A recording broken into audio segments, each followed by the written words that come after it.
हे बच्चा party, welcome to the channel. So आज का टॉपिक है infertility and it would be nice अगर आप एनसीईआरटी खोलो और साथ में रीड करो, अदरवाइज समझ में नहीं आएगा। प्रोबेबिलिटी तो यही होती है। खैर, a discussion on reproductive health is incomplete without a mention of infertility. मतलब आप रिप्रोडक्टिव हेल्थ के बारे में बात कर रहे हो और आप इनफर्टिलिटी के बारे में बात ही नहीं की, तो क्या मतलब निकलता है? A large number of couples all over the world including India are infertile. अब यहाँ बोला जा रहा है विश्व में बहुत सारे ऐसे कपल हैं जिनको बच्चा ही नहीं हो रहा। ठीक है, they are unable to produce children in spite of unprotected sexual cohabitation. मतलब कि वो 1 साल तक ट्राई कर रहे हैं, वो सेक्सुअल इंटरकोर्स कर रहे हैं, लेकिन उन्हें बच्चा नहीं हो पा रहा है। ठीक है, मदर जो है वो प्रेग्नेंट हो नहीं पा रही है। ठीक है, without using condoms they are having sex but they are unable to conceive. Okay, the reason for this could be many physical. ठीक है, अब इसके क्या कारण हो सकते हैं कि बच्चा क्यों नहीं कंसीव कर पा रही मैं? ठीक है, पहला है फिजिकल, कि हो सकता है लड़के में या फिर जो फीमेल है या मेल है उसमें कोई उसके रिप्रोडक्टिव ऑर्गन में कुछ प्रॉब्लम हो, कंजेनिटल बचपन से हो सकता है, डिजीज़, उसको कोई ऐसी गंभीर बीमारी जिसकी वजह से स्पर्म काउंट लो हो गया है या फिर माँ ही नहीं कंसीव कर पा रही है। ठीक है, उसके यूटरस में या ओवरी में कुछ प्रॉब्लम हो गया हो, ड्रग्स आप यूज़ करते हो, इम्यूनोलॉजिकल और इवन साइकोलॉजिकल, मतलब आप बहुत टेंशन वेंशन में रहते हो। ठीक है, तो कई कारण हो सकते हैं कि मदर कंसीव क्यों नहीं कर पा रही है। इसमें मेल और फीमेल दोनों का ही हाथ होता है। In India often the female is blame for the couple being childless. हमारे भारत का यही हाल है कि औरत को ब्लेम किया जाएगा कि भाई बच्चा नहीं हो रहा है मतलब तुम्हारी गलती। बट सुनो गौर से, more often than not the problem lies in the male partner. More often बोला जा रहा है कि प्रॉब्लम जो होती है मेल पार्टनर में होती है। अब ये तो कोई विश्वास नहीं करेगा, एनसीईआरटी में लिखा है भाई, कुछ भी लिख देगा। Specialized healthcare units in fertility clinic could help in diagnosis and corrective treatment of some of these disorder and enable these couple to have children।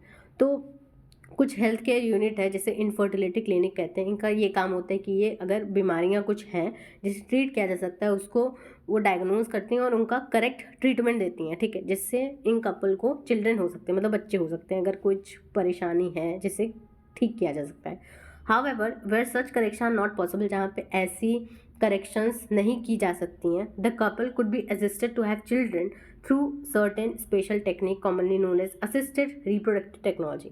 और मान लो कि आप इनफर्टिलिटी क्लिनिक में गए, आपको बच्चा नहीं हो रहा है, मान लो आपको कुछ बीमारी थी उसको ठीक किया गया लेकिन बच्चा नहीं हो रहा है, तो उसके लिए एक खास तरह का टेक्नोलॉजी है जिसे ART कहते हैं। अब इसके बारे में पढ़ते हैं।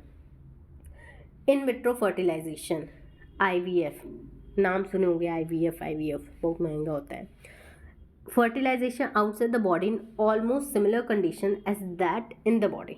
मतलब बेसिकली क्या हो रहा है कि बॉडी के अंदर नहीं, मतलब फीमेल के बॉडी के अंदर फर्टिलाइजेशन होता है, स्पर्म अंदर जाता है, बॉडी के अंदर जाता है और फेलोपियन ट्यूब में वो फर्टिलाइज करता है एग को। ठीक है, लेकिन यहाँ पे बॉडी के बाहर टेस्ट ट्यूब में फर्टिलाइजेशन कराया जाता है, followed by embryo transfer in one of such of method.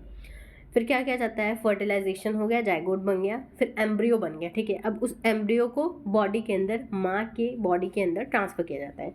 In this method popularly known as test tube baby program, नाम सुने होंगे, टेस्ट ट्यूब से बच्चा पैदा हुआ है। Ova from the wife donor and sperm from the husband donor are collected. अब इसमें हो क्या रहा है, IVF में हो क्या रहा है, टेस्ट ट्यूब बेबी प्रोग्राम में हो क्या रहा है कि माँ से, ठीक है, माँ से एग लिया जा रहा है। ठीक है, और जो हस्बैंड है, ठीक है, उससे स्पर्म लिया जा रहा है, कलेक्ट किया गया और बाहर ही टेस्ट ट्यूब में उसको फर्टिलाइज करा दिया जा रहा है। Are induced to form zygote under stimulated condition the laboratory. Lab में ही सेम कंडीशन जो माँ के वूम में होता है, ठीक है, वैसे ही कंडीशन को एक तरह से बना के, ठीक है, वैसा टेम्परेचर लैब में क्रिएट करके उस वही सेम एटमॉस्फेयर, वही सेम टेम्परेचर और फ्यूज़न कराया जाता है एग का और स्पर्म का, जिससे जाइगोट बन जाता है। The zygote or early embryo with up to 8 blastomere, जो जाइगोट होता है या फिर जो एम्ब्रियो है जिसमें 8 ब्लास्टोमेयर आ गए हैं, उसे ट्रांसफ़र किया जाता है फेलोपियन ट्यूब में, जिससे बोला जा रहा है जिफ्ट, यानी zygote intra fallopian transfer. Fallopian tube के अंदर इंट्रा जाइगोट का ट्रांसफर दैट इज जिफ्ट। और अगर एम्ब्रियो विथ मोर देन 8 ब्लास्टोमेर, 8 ब्लास्टोमेर से ज़्यादा वाला एम्ब्रियो अगर ट्रांसफ़र किया जा रहा है तो उसे यूटेरस में ट्रांसफ़र किया जाता है और उसे बोला जाता है IUT, इंट्रा यूटेरिन ट्रांसफ़र, यानी कि यूटेरस में ट्रांसफ़र किया जा रहा है to complete its further development. तो इसमें दो चीज़ समझ में आया कि एक होता है जाइगोट का ट्रांसफर और जाइगोट डेवलप होता है आपका फेलोपियन ट्यूब में, तो जिफ्ट हो गया। और दूसरा है अगर 8 ब्लास्टोमेर से ज़्यादा है, ठीक है, तो उसे ट्रांसफ़र किया जाता है यूटेरस में, क्योंकि यूटेरस में ग्रोथ होता है उसका, ठीक है। Embryos formed by in vivo fertilization, fusion of gamete with in the female also would be use for such transfer to assist those female who can not conceive. अब यहाँ ये बोला जा रहा है कि इन विवो का मतलब है बॉडी के अंदर ही फर्टिलाइजेशन कराया जा रहा है किसी दूसरे फीमेल में, ठीक है। और उस मान लो कि कोई फीमेल है, ठीक है, वो एग नहीं प्रोड्यूस कर पा रही है तो दूसरे फीमेल का एग ले लिया जाएगा, ठीक है। या फिर ऐसा हो सकता है कि जो डोनर फीमेल है, ठीक है, उसके बॉडी में एग है, जो हस्बैंड है, ठीक है, वो अपना स्पर्म इंसेमिनेट करेगा, ठीक है। आपका अगर एम्ब्रियो बन गया, ठीक है, फर्टिलाइजेशन हुआ, जाइगोट बना, एम्ब्रियो बना, अब उस एम्ब्रियो को कलेक्ट कर लिया जाएगा और जो रियल मदर है, बेसिकली जो कंसीव करना चाहती थी बट वो एग नहीं प्रोड्यूस कर पा रही थी, उसके यूट्रस में इम्प्लांट किया जाता है। Transfer of an ovum collected from a donor into the fallopian tube, gift of another female who can not produce one, उसी बारे में बात की गई, ठीक है, कि ऐसी फीमेल जो प्रोड्यूस नहीं कर पा रही है एग को, वो क्या करेगी, डोनर लेगी, मतलब कोई दूसरी फीमेल होगी जो एग प्रोड्यूस करेगी, ठीक है, वो एग लेके, ठीक है, उस एग को फैलोपियन ट्यूब ऑफ मदर में डाला जाएगा, but can not provide suitable environment for fertilization and further development is another method attempted. What, sorry, यहाँ पे लिखा है कैन प्रोवाइड, मतलब कि एग नहीं प्रोड्यूस कर सकती लेकिन बच्चा को अपने यूटरस में वो डेवलप करने का कैपेबिलिटी रखती है, उस केस की बात की जा रही है। दूसरा है intracytoplasmic sperm injection is another specialized procedure to form an embryo in the laboratory in which sperm is directly injected into the ovum. तो यहाँ पे बोला जा रहा है कि लैब में ही, लैब वाला ही मेथड है, यानी इन विट्रो, बॉडी के बाहर वाला मेथड है। इसमें क्या किया जाता है कि ओवम में इंजेक्ट किया जाता है स्पर्म बाहर ही, ठीक है, इंट्रासाइटोप्लाज्मिक स्पर्म इंजेक्शन, यानी कि स्पर्म को इंजेक्ट किया जाता है ओवम के अंदर।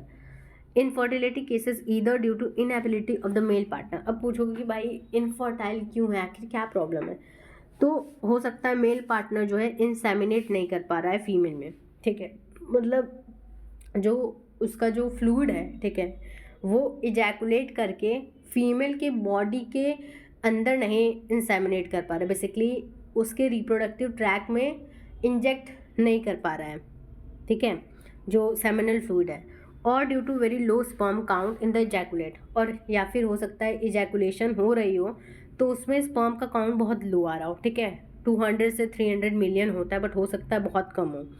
Could be corrected bye artificial insemination, तो अगर मेल में कुछ कमी है तो उसे AI, जिसे आर्टिफिशियल इंसेमिनेशन कह रहे हैं, इसके थ्रू ठीक किया जा सकता है। In this technique the semen collected either from the husband or a healthy donor, अगर मान लो हस्बैंड है, ठीक है, वो इंसेमिनेट नहीं कर पा रहा है, ठीक है, तो उस केस में सीमेन लिया जा रहा है, या फिर हेल्दी डोनर से कब लिया जाएगा, जब स्पर्म का काउंट कम है, ठीक है, ये ऐसा होगा, और उसे आर्टिफिशली या तो वजाइना में या फिर यूटरस में इंट्रोड्यूस किया जाए तो उसे आर्टिफिशियल इंसेमिनेशन कहते हैं। अगर यूटरस में इंट्रोड्यूस किया जा रहा है तो उसे इंट्रा यूटेराइन इंसेमिनेशन कहते हैं।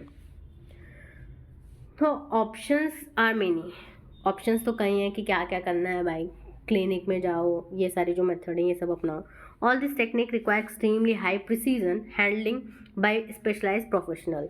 तो ये सारे जो मेथड होते हैं जो अभी ART के बताए गए हैं, ये बहुत ही केयरफुली करने होते हैं, ठीक है, एक्सपेंसिव होते हैं, यानी बहुत खर्चीले होते हैं, तो जो भाई अमीर है वही करवा सकता है ये सब method. Therefore these facilities are presently available only in very few center in the country. तो इसीलिए हमारे देश में कुछ ही जगह हैं, क्योंकि एक्सपर्ट लोग चाहिए, ठीक है, जो हैंडल अच्छे से कर सके, जो अच्छे से सारे प्रोसीजर को फॉलो करा सकें, ठीक है। एक्सपेंसिव इंस्ट्रूमेंट चाहिए, जो सामानें लगती हैं बहुत ही महंगी लगती हैं, इम्पोर्ट होके आती हैं तो बहुत महंगा है, इसीलिए कुछ ही जगह है हमारे देश में। Obviously their benefit is affordable to only a limited number of people, तो लिमिटेड लोगों के लिए ही ये फैसिलिटी अवेलेबल है जिनके पास पैसा है, ठीक है।